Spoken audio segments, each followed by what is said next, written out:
All right, let's dive into one of the Bible's absolute wildest books, Ezekiel. I mean, this book is filled with some of the most bizarre visions and shocking behavior you'll find anywhere. We're talking about a prophet who does things that are, well, they're just really hard to wrap your head around. So our goal today, let's try to make some sense of this strange, powerful, and honestly, pretty weird book together. Yeah, I mean, just look at this quote. It really doesn't pull any punches, does it? The idea that the concentration of so many bizarre features in one individual is without precedent. Wow. We're talking about everything from not being able to speak to just total emotional shutdown. This is not your average prophet, and that's the whole point. It's exactly what makes his message so powerful and, honestly, so unforgettable. So, who was this guy? All right, let's pull back the curtain and meet the man behind all the madness. Who was Ezekiel, really? And why was his whole ministry so, well, so theatrical? Okay, so the first thing you have to get about Ezekiel is that he was both a priest and a prophet. But here's the twist. He's not serving in some grand, beautiful temple. Nope. He's in exile in Babylon, living right among his people by the Chebar River. And that word, among, is so important. He uses it over 100 times. It's not just a detail, it's everything.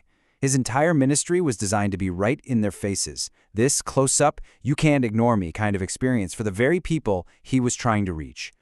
And when we say in their faces, we mean it. This was less about preaching and more about performance art. Seriously, his prophecies weren't just spoken. They were lived out in these deeply shocking public spectacles.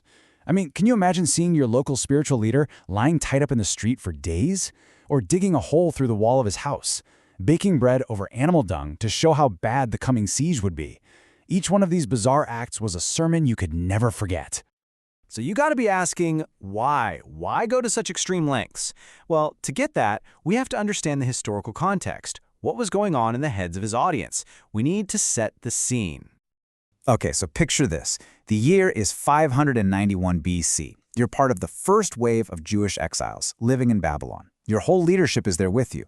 But here's the thing. Back home, Jerusalem is still standing. The temple is still there. So there's this powerful, almost desperate hope in the air. People are thinking, this is just temporary. We'll be back home any day now. False prophets are feeding this delusion, telling them exactly what they want to hear. And this quote from the book it nails their attitude perfectly.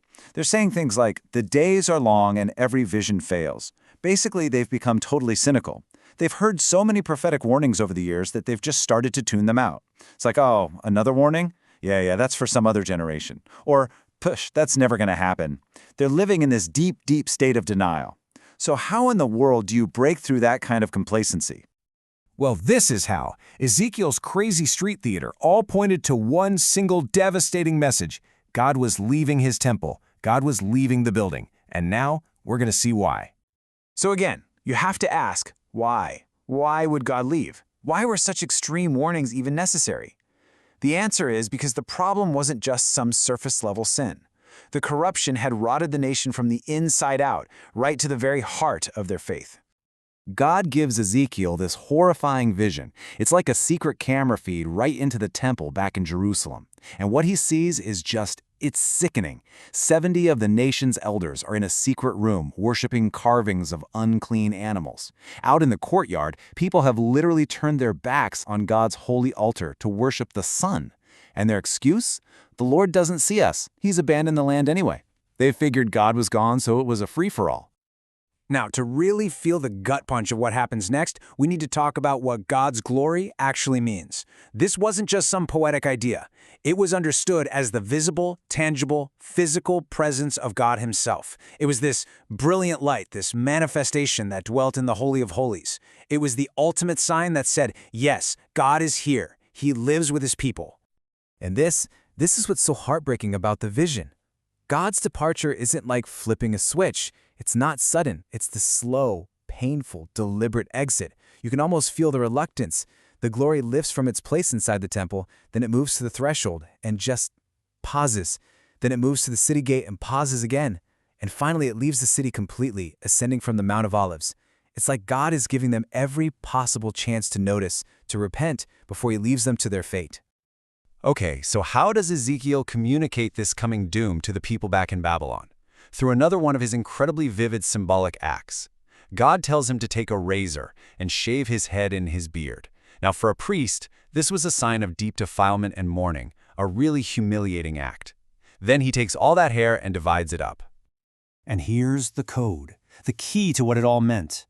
A third of the hair he burns. That represents the third of the people who will die from famine and plague inside the city during the siege. Another third he strikes with a sword. That's the third who will die in battle outside the walls.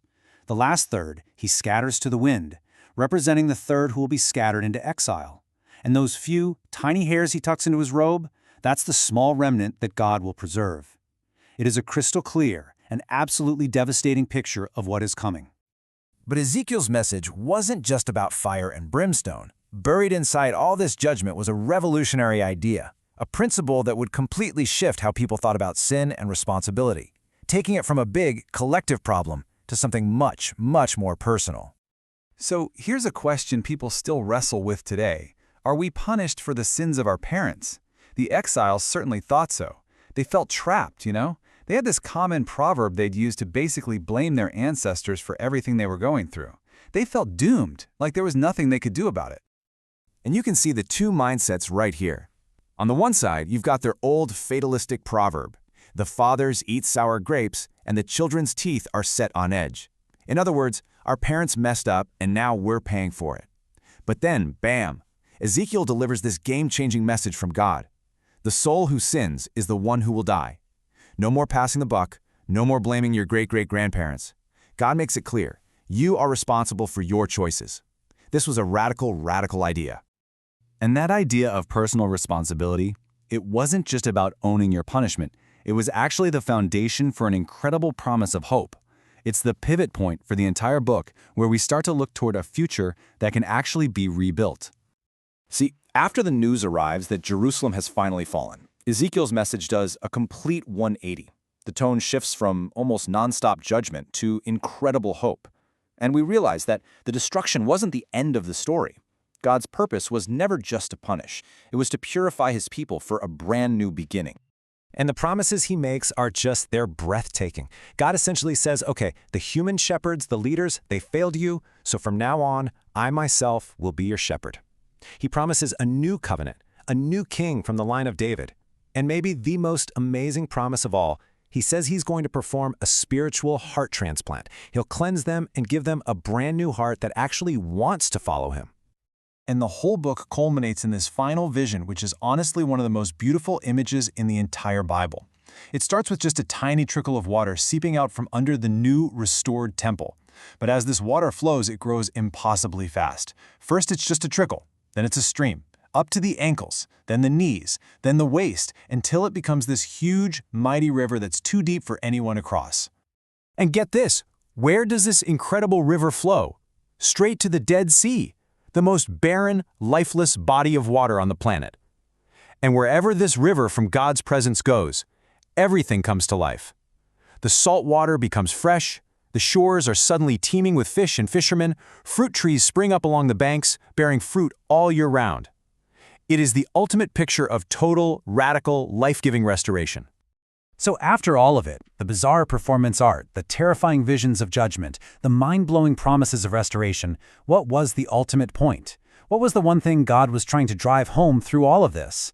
Well, the answer is a phrase that's repeated over and over again, more than 60 times in this book. Then they will know that I am the Lord. That's it. The whole strange, epic, difficult journey of Ezekiel was designed to tear down every false idol and every false hope until the only thing left was the undeniable reality of who God truly is. Thanks so much for digging into this with us.